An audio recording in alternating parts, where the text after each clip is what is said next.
I'll look at the big picture, 24 hours worth of the movement of Michael.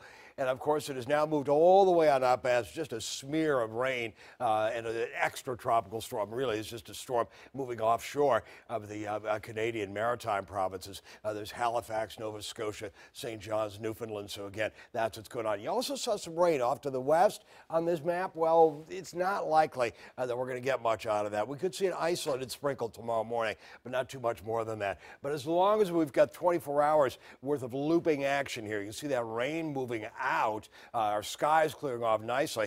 But at the peak wind gusts, we saw 55-mile-an-hour wind gusts before midnight in Williamsburg. But then you see all the rest of these: 63 at Oceana, 55 at the airport in Norfolk, 75 75-mile-an-hour wind gusts, for example, at NAS Norfolk. So again, huge winds throughout the area. And of course, we had all that damage throughout the area. It's not one solid area, but a hit or miss trees down here and there all over the place, and lots of power outages. But that's all gone. Hopefully you got your power back. If you are, I guess you're watching, or you're watching on a streaming situation here. Here's where we are midnight tonight. Light winds, skies are starting to cloud up a little bit. We'll see a lot more cloud cover coming up by tomorrow morning at 7. Now, all that rain that I showed you way out off to the west will tend to fall apart as it moves a little closer to our area, but we'll still see some cloud cover, maybe a sprinkle. It'll be mainly from the peninsula northward, but again, it doesn't look like a real big chance.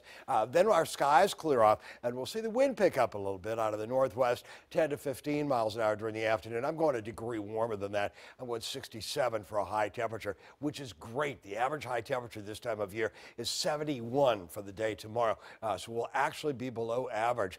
Finally, for the first time in 48 days, we've had 48 days of temperatures well above average. So again, it'll finally cool off a little bit, really cool off by Sunday morning, 40s inland, and then we'll warm back on up to around 70 on Sunday. There we are by Sunday evening at 7.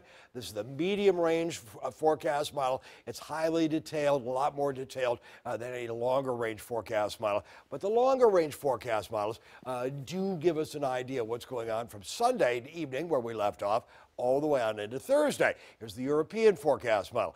This has got some rain off to our northwest by Monday. Look at how warm it is. Upper 70s for the area, and that's quite likely by Monday. So are we stuck with that again forever? Well, no. We're going to see some changes. There's a cool front off to our northwest.